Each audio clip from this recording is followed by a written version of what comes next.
Muy buenas tardes con todos. Espero que se encuentren todos muy bien. Se les agradece que estén presentes el día de hoy en esta pequeña capacitación que se va a realizar para todos ustedes. Vamos a tratar todo lo que es el tema de alimentos y bueno, pues les voy a empezar un poco a explicar el tema. Primero vamos a empezar definiendo un poco qué son los alimentos. No, estos los entendemos como una subsistencia para los menores hasta que puedan tener su independencia. Estos los podremos demandar tanto al padre o a la madre. Siempre se demandará a la persona que no se haya hecho cargo, que no tenga la tenencia del menor. Puede ser el padre o la madre, aunque conocemos que muchos de los casos de la vida real, el padre es la persona que es la que normalmente se queda sin los menores, por ende abandona el hogar. En este caso, les voy a explicar cómo realizar el trámite judicial en el caso de reclamar alimentos. Vamos a empezar explicándoles el primer punto, que sería la demanda. Esta demanda debe de reunir todos aquellos requisitos formales que nos estipula la ley. Sin embargo, todos estos requisitos se encuentran estipulados en lo que es el formulario que tenemos de la judicatura. Con lo cual, si no tenemos un abogado defensor privado particular, podemos solicitar un abogado público para que se encargue de llevarnos este proceso por el derecho a la defensión. Entonces, una vez hemos presentado la demanda con todos los requisitos que nos estipula la ley, de igual manera deberemos adjuntar a la misma lo que son las pruebas para demostrar la paternidad de la persona a la que le estamos demandando por los alimentos. Estas pruebas deberán ser adjuntadas en la demanda y anunciadas para posteriormente poder practicarlas en la audiencia. Una vez se haya realizado esta demanda, se fijará una pensión que será provisional para el menor. Esta pensión será la mínima de la tabla, que será totalmente independiente del proceso, con lo cual siempre se velará por los derechos de los menores. En nuestra Constitución ecuatoriana tenemos como grupo prioritario a los menores. Entonces, siempre se velará por los derechos de los mismos, por lo cual se interpondrá esta pensión que será provisional hasta finalizar el juicio. Una vez se haya interpuesto esta pensión, también se realizará una notificación, una citación al demandado. Esta citación, en caso de que él no quiera acudir, se podrá realizar mediante la fuerza pública de ser necesario. Una vez ya se haya presentado la demanda, se haya citado al demandado, el juez abocará conocimiento, es decir, revisará todos los papeles de la demanda que hemos presentado, las pruebas también que se han anunciado, y él calificará la demanda en el caso de que esté cumpliendo todos los requisitos que estipula la ley. Si no se cumplen con estos requisitos, el juez mandará a revisarlos, a cambiarlos, y con el plazo de 3 días. Entonces, en 3 días, si tenemos algún error, pues podremos cambiar nuestro documento y podremos volver a enviárselo al juez para que ahora sí nos califique la demanda. Una vez se ha calificado la demanda, se ha citado el demandado, ya tenemos las pruebas. ¿Qué pasará? Aquí se convocará a una audiencia. Esta será fijado en el término de 10 días contados a partir del acto de la citación. Aquí hay que tener en cuenta que si el demandado responde favorablemente a esta situación, eso será un factor que tendrá a su favor en el juicio, puesto que el juez lo tomará en cuenta. En el día y hora que se seleccione, que se fije para llevar a cabo la audiencia, se llevará a cabo todo este proceso de audiencia. El juez le dará la palabra a la parte demandante, a la parte demandada, para que manifiesten todos aquellos hechos que estipularon previamente en su contestación a la demanda y en su demanda en sí. También se les solicitará que practiquen su prueba. En caso de que el demandado o demandada no reconozca al menor, diga, no, el menor no es mi hijo, el juez suspenderá la audiencia y solicitará una prueba de oficio. Una prueba de oficio que será en este caso una prueba de ADN para poder constatar si sí existe una relación filial entre padre e hijo. Después de 20 días se volverá a convocar nuevamente la audiencia para posteriormente poder resolver. Les voy a explicar también acerca de cómo nosotros fijamos esta tabla de alimentos, o sea, cómo el juez, una vez resuelve, fijará la pensión alimenticia. Para ello me permitiré compartirles la pantalla. Y bueno, aquí podemos observar cómo es que está estipulada la pensión de acuerdo al SUPA en el año 2021. Tenemos que se encuentra organizada desde cuántos salarios básicos unificados recibe el demandado hasta cuántas cargas familiares tiene. Depende si tiene un hijo, 2 hijos, 3 hijos. Esto irá variando de acuerdo a la situación de cada persona. Asimismo, tenemos una parte que es un extra que se le añadirá por rehabilitación y ayudas técnicas por discapacidad. ¿Qué pasa cuando un menor es discapacitado? Primero que nada, esta persona tendrá un derecho de alimentos de por vida.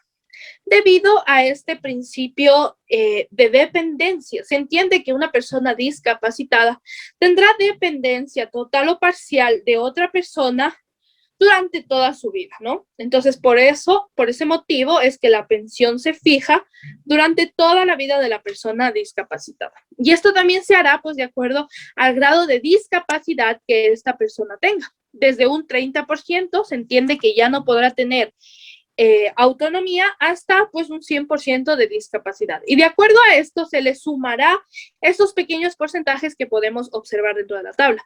Aparte del valor de pensión fija de los menores, se le sumará un porcentaje de acuerdo a la discapacidad y de acuerdo igual al salario básico unificado que perciba el demandante. Entonces, en esto es lo que el juez se basará una vez se haya demostrado la paternidad, la filiación entre padres e hijos. El juez se basará en esta tabla para poder fijar la pensión. Aquí, lo que fije el juez será el mínimo, no podrá ser una pensión menor, pero el demandado o demandada por voluntad propia podrá decir, bueno, yo a lo mejor gano un poquito más, tengo menos cargas familiares y puedo pues poner un poquito más de pensión. Entonces, ¿qué se hará? Se solicitará un procedimiento de alza de pensiones en donde se dirá, yo voluntariamente me ofrezco, en lugar de pagar a lo mejor $150 mensuales, pues quiero pagar 300. Entonces, eso se fijará, se sellará y se archivará. ¿Qué pasa también cuando el demandado o demandada se queda sin trabajo o en su trabajo le hacen una reducción del sueldo? En este caso también se podrá pedir un procedimiento de baja de pensiones, que igualmente se analizará, se presentarán las pruebas de los salarios de estas personas, de la persona demandada, y se podrá realizar la rebaja de la pensión, pero siempre el señor juez o señora jueza basándose en esta tabla que se va actualizando cada año por parte de un acuerdo ministerial con el MIES. Entonces ya entendemos más o menos cómo es que el juez funciona o cómo trabaja de acuerdo a esta tabla de pensiones alimenticias. Decimos que los derechos de alimentos son derechos imprescriptibles, ¿no? Porque tenemos el interés superior del niño estipulado desde la Constitución a otros entes normativos como lo es el Código de Niñez y Adolescencia. Entonces, ¿cuándo se terminan estos alimentos? En primer lugar, cuando el menor ha cumplido la mayoría de edad, es decir, cuando cumpla los 18 años. Sin embargo, si este continúa estudiando, se podrá alargar la pensión hasta los 21 años. Entiéndase estudiar desde la universidad, el bachillerato, un tecnologado o cualquier curso público o privado. Mientras se demuestre que se está estudiando, cualquiera de estos que he mencionado o demás que existan, podrán hacerse válidos para que la pensión continúe hasta los 21 años. Y por último, ¿qué pasa si el demandado o el alimentante, en este caso, fallece? Cuando fallece se le procede a llamar el causante. Para mayor entendimiento les explico esto. Entonces, ¿qué pasa con el causante? Ahí los alimentos se terminan o continúan. En este caso se deberá analizar si se ha dejado una masa hereditable que se pueda repartir para este menor. Cuando una persona fallece, nosotros sabemos que puede ser que tenga bienes, puede ser que tenga casas, terrenos, vehículos, y al tener estos bienes y al tener una deuda de alimentos, esta podrá reclamarse aún así haya fallecido. Por ejemplo, Juan Pérez tiene un terreno, una casa y un vehículo. Todo esto valorado en $100,000. Él fallece, pero en vida tuvo una deuda por alimentos con una menor, que todavía le quedan algunos años para cumplir la mayoría de edad o los 21 años en esta ocasión porque va a seguir estudiando.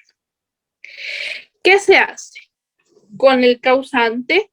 Si se ha dejado testamento o no, primero se deberá observar la masa hereditaria que se ha dejado. De esa masa se hará una junta de acreedores con todas y cada una de las personas a las cuales debe. Ahí pueden estar instituciones, estará la demandante de alimentos y demás a los que le haya debido.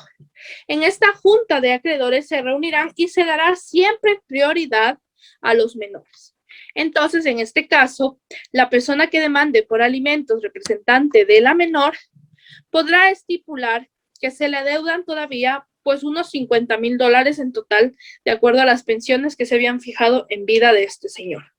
Con lo cual, de la masa sucesora que teníamos de $100,000, $50,000 serán retirados para esta persona a fin de que se cumpla y se garantice el derecho de alimentos. Después, esos $50,000 restantes pues se repartirán entre los herederos o legatarios de acuerdo a cómo se haya constituido su testamento, o en caso de no tenerlo, se repartirán en partes iguales de acuerdo a las reglas de sucesión del Código Civil. Bueno, esto ha sido todo lo que les quería explicar el día de hoy. Espero que haya sido entendible para ustedes. Les agradezco mucho que hayan podido estar aquí presentes esta tarde. Esta capacitación es realizada por la Pontificia Universidad Católica del Ecuador, sede Ambato, para la materia de prácticas de servicio comunitario, que es vinculación con la sociedad. El doctor Santiago Morales, a cargo de este proyecto, tenía como objetivo principal capacitar a todas las parroquias de Tungurahua, por lo cual se nos han asignado a diferentes grupos de estudiantes ciertas parroquias a las que debemos acudir para poder capacitar. En este caso, no se ha podido contactar con la parroquia de Salasaca debido a que ellos tienen otra forma de trabajo. Ellos trabajan con otras instituciones y de otras maneras. Y se nos ha pedido que a reemplazo de eso se busque a un grupo de personas para poderles capacitar y explicarles sobre los temas, uno de los temas en este caso, que tramita el consultorio jurídico gratuito de la universidad. Este consultorio se encuentra en la sede Ambato de la Pontificia Universidad Católica del Ecuador, que está ubicada en la avenida Manuelita Sáenz. Espero que haya sido de su agrado. Cualquier duda pueden contactarse conmigo después e incluso pueden acercarse a nuestros consultorios jurídicos gratuitos a recibir asesoría de forma totalmente gratuita. Y muchísimas gracias por estar con nosotros el día de hoy.